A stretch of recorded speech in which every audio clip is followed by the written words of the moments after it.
56 বছর আগের এক মধ্যরাতে পরাধীন এই দেশ ছেড়ে তুমি চলে গিয়েছিলে স্বাধীন এক স্বদেশে ফিরে আসার স্বপ্ন নিয়ে।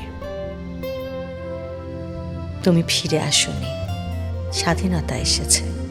তার কাঁধে ঝুলি ভরে নিয়ে এসেছে ভোট নামক রাজস্ব যোগ্য, গণতন্ত্র নামক চিরায়ত মাৎসর ন্যায়, প্রগতি নামক লোক ঠকানো স্ট্যাটিস্টিক্স, সংহতি নামক বিস্ফোরণের চুরমার, ঐতিহ্য নামক মন্দির মসজিদের ঝগড়া আর সমুদ্র হিমাচল ভরিয়ে দেওয়া ভাষণ ভাষণ আর ভাষণ।